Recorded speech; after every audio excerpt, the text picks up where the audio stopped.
గారు నమస్తే నమస్తే.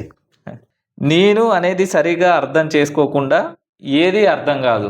కరెక్ట్. భగవద్గీతలో నేను అనేది పోవాలని చెప్పి శ్రీకృష్ణుడు పదే పదే నన్ను నాకు పత్రం సమర్పించిన, పువ్వు సమర్పించిన, లేకపోతే నన్నే నమ్ముకున్నవాడు అని భగవద్గీతలో అలా చెప్తాడు. ఆ నేను అనేది ఏంటిదో కరెక్ట్‌గా అర్థం చేసుకోకుండా చదివినా కూడా సరిగా అర్థం కాదు. అదేవిధంగా రమణ మహర్షి కూడా ఎవరు నేను? హూ ఐ యామ్ అనే క్వెషన్‌ని రైజ్ చేస్తాడు. అందులో నేను. తర్వాత గీసే, రాసే, మాట్లాడే నేను, నువ్వు, నేను. ఇందులో ఉన్న నేను. తర్వాత శంకర భగవత్పాదుల వారు నిర్మాణ షట్కంలో చెప్పిన ఏదేది కాదు నేను. ఇందులోనూ ఉన్న నేను. ఎందుకు ఇంత తర్వాత కాంప్లికేట్ చేస్తున్నావు? చెప్పదలుచుకున్నది ఒక్కటే కానీ అది మనం ఏదో చెప్పాలని ప్రయత్నం ఆపేసి ఇప్పుడు నువ్వు డిక్లేర్ చేసినావు నేను లైఫ్ ని పండగ చేసుకుంటాను. ఓకే. ఇంక బాడమే చేయ సబ్లో ఓ చూడదోనా. ఇప్పుడు నీకు నాకు మధ్యన చర్చ కదా ఇది. ఓకే. నువ్వు రమణ మహర్షి గురించి నువ్వు ఏదైనా చెప్తే అది నీ పర్సనల్, నేను ఏదైనా చెప్తే అది నా పర్సనల్. ఓకే. మరిద్దరం చర్చించుకోవాల్సిన ఇప్పుడు నీవు పండగ చేసుకుంటున్నావు, నీకే కాన్ఫ్లిక్ట్ లేదు. That is end of the story. Okay. మనం ఊరికి చర్చించాలి కాబట్టి చర్చించకూడదు, లేదా ఏదో ఒక టాపిక్ అనుకుని let us discuss. So simplify చేశాడు. జస్ట్ ఇదే సింప్లిఫై చేసి ప్రపంచంలోని నేను, ప్రకృతి నేను, వ్యవహారపు నేను. ఇదొక కాన్సెప్ట్. తర్వాత భగవద్గీతలో శ్రీకృష్ణుడు చెప్పబడిన నేను ఇంతవరకే. సో ఈ నేను అనే పాయింట్ కరెక్ట్గా అర్థం చేసుకోకపోతే మనం అన్నిటిని అంటే సరిగా అర్థం చేసుకోవడానికి ఇబ్బంది అవుతుంది. దీన్ని కరెక్ట్గా అర్థం చేసుకున్నప్పుడే ఇంకా మనం మిగతా అర్థం చేసుకోవడానికి సులభతరం అవుతుంది అని నా ఉద్దేశం. దీని గురించి మీరు మన వ్యూవర్స్కి కొద్దిగా చెప్పాలని. సో నేను అంటే సమస్తం నుంచి బయటపడి నేను స్పెషల్ అని క్లెయిమ్ చేసుకుంటున్నా, లేదా నావి ఇవి అని సొంతం చేసుకుంటున్న వాడికి కలిగే ఒక భావన. అట్లా కాకుండా ఈ సమస్తంలో నేను ఒక భాగం అన్నప్పుడు కలిగే ఒక భావన నేను. సో ఇప్పుడు రమణ మహర్షి నేను అంటే అంతా అని అర్థంలో, ఒక కామన్ మ్యాన్ నేను అంటే నేను నీవు అన్న అర్థంలో, అంతే. ఇది ఫిలాసాఫికల్గా చర్చించేది కాదు. ఎంత చెప్పినా యూ హ్యావ్ టు సీ. నువ్వు ఎంత కాదనుకున్నా ఎంతైనా చెప్పొచ్చు, కానీ అర్థం చేసుకోవాలనుకుంటే మనం అనుభవించాల్సిందే. చెప్తే మిస్లీడ్ అయిపోతుంది. It's better to be. Okay. నాకు వచ్చిన మాట ఏంటంటే ప్రకృతిలో నేను అంటే ప్రకృతి అంతటినీ కలిపి అంతలో ఉన్న నేను అని అర్థం. ప్రపంచపు నేను అంటే వ్యవహారికంగా నువ్వు నేను మాట్లాడుకునే నేనని నా తెలిసి ఉంటే ఏ కాన్ఫ్లిక్ట్ లేదు. ఇది ఏదేమైనా ఈగో అనేది ఎందుకు ఉండొద్దు అంటే దానికి ఏమైనా విఘాతం కలిగితే బాధేస్తుంది కాబట్టి వద్దన్నారు. ఈగో ఉండడం వల్ల తప్పేం లేదు. ఇప్పుడు ముడ్డికి గడ్డైనట్టు అది కూర్చున్నప్పుడల్లా అది నీకు మొత్తానికి నొప్పిని తీసుకొస్తుంది. అట్లా ఈగో అన్నది నా గురించి నేను ఏర్పరచుకున్న కొన్ని అభిప్రాయాలు, నా అనుకుని సృష్టించుకున్న కొన్ని వస్తువులు, నా అనుకున్న కొందరు మనుషులు, ఇప్పుడు ఇది వాళ్ళతో కలిపి నీ ఎగ్జిస్టెన్స్ ఏర్పడుతుంది. దీనివల్ల ఏం ప్రాబ్లం వస్తుంది? నువ్వు దేంతో అసోసియేషన్ కలిగి ఉన్నావో దానికి ఏమన్నా జరిగితే ఇమ్మీడియట్ ఇంపాక్ట్ నీ ఇంటికి వస్తుంది. తద్వారా నీ పని ఆగిపోతుంది, నీ ఆనందం పోతుంది, నీ చిరునవ్వు పోతుంది. మరి ఈగో లేకపోతే అప్పుడు నువ్వు ఏదైనా జరిగితే దాన్ని సవరించడానికి ఒక స్పందిస్తావు తప్ప నీకు విఘాతం కలగదు. మనకి ఆహత్ అండ్ అనాహత్ అనే కాన్సెప్ట్ ఉంది, ఎప్పుడన్నా విన్నావా?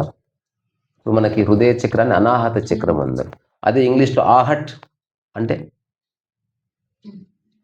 అంటే ధక్క, అంటే ఆహత్ అంటే దెబ్బ లేదా ఆగడం, అనాహత్ అంటే అసలు బ్రేక్ లేకుండా పోవడం అనమాట. అందుకే హృదయాన్ని అనాహత చక్రం అందరు. అంటే దెబ్బ కొడుతుంది కానీ ఆగట్లే.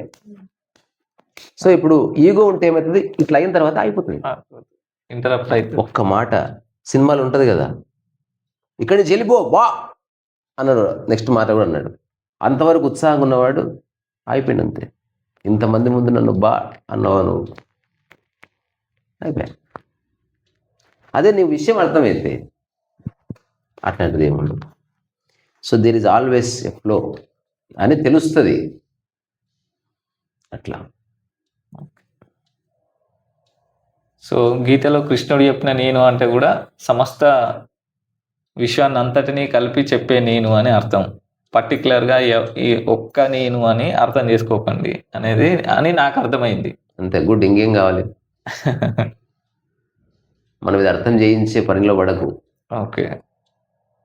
అర్థం చేయిస్తున్నాం అంటేనే మళ్ళా నువ్వు చెప్పిన దానికి అగెనిస్ట్ అది. మళ్ళా మాయలో పడుతున్నాం మనం అని.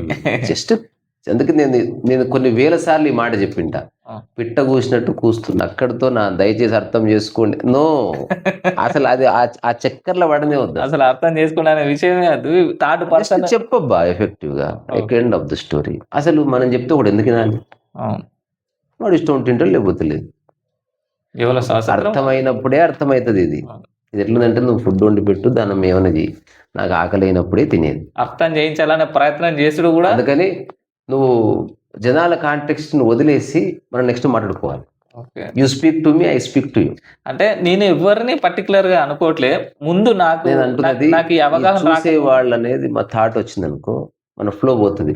నువ్వు నిద్ర లేచిన తర్వాత ఫోన్ లో ఫ్రెండ్ తో మాట్లాడినట్టు ఉండాలి కాన్వర్జేషన్. అంటే మన సహజత్వంలో జరగాలి. అది సహజంగా ఉండని అసహజంగా మాట్లాడుకోవద్దు. నేను ఒక విషయం చెప్పాలి ఈ కాంటెక్స్ట్ లో. ఇప్పుడు నాకు తెలిసిన దాంతో పోల్చుకుంటే నాకు ఏ క్వశ్చన్ లేవు. మళ్ళీ నేను వెనుకకు వెళ్ళి ఓహో నేను ఇట్లా ఉండేవాడిని అని ఆలోచించుకుంటేనే నాకు క్వశ్చన్లు వస్తున్నాయి. అవసరం లేదు. ఎందుకు ఇంకా ఇప్పుడు మనం బై ఫోర్స్ ఎందుకు మాట్లాడుకోవాలి? అవును, కూర్చొని పాటలు పాడుకుందాం, లేదా నువ్వు చదివిన పుస్తకం గురించి చెప్పి వింటాను, లేకపోతే నేను పుస్తకం గురించి రివ్యూ చేద్దాం. ప్రతిసారి మనమే సబ్జెక్ట్ అవ్వాల్సిన అవసరం లేదు. ఒకసారి నాకు ఆరోగ్యం కుదరపడ్డది, ప్రిస్క్రిప్షన్తో సహా అన్ని బయట నువ్వు కాల్సిందే. ఇది నేను ఎన్నోసార్లు టాబ్లెట్ వేసుకుని ప్రేమ కట్టించి పెట్టరా ఈ టాబ్లెట్. రండి పిన్ని గారు, నాకు మోషన్ అయినప్పుడు వేసుకున్న టాబ్లెట్ చూపిస్తాను. మీరు ఏమైనా చూపిస్తారా? బంగారం కంటే చూపించాల్సిన దాన్ని అత్యంత ముఖ్యమైనదాన్ని ఆపింది అది.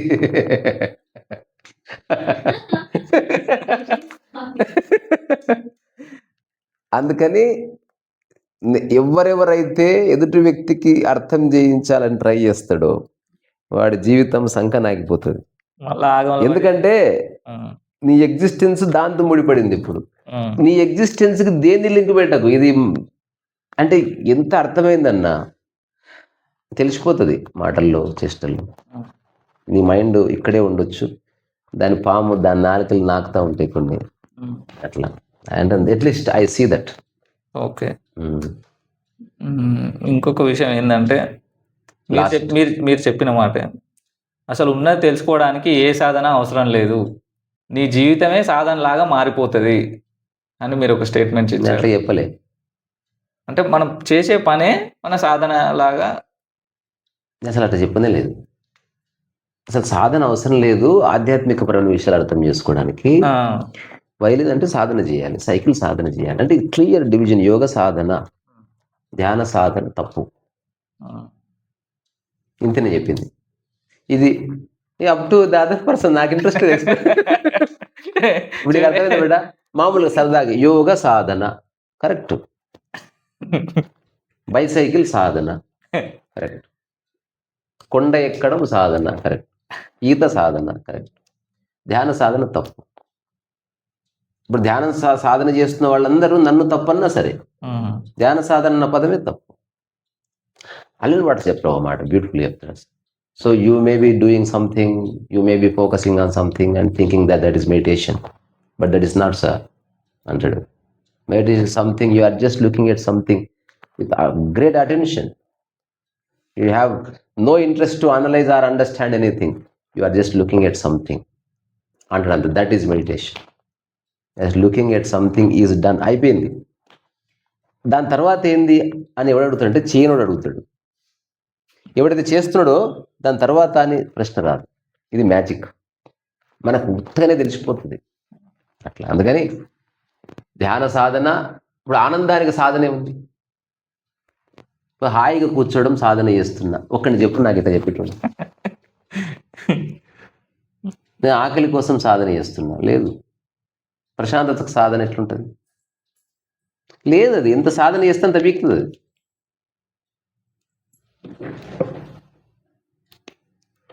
అందుకని సాధన అంటేనే సమయం అని,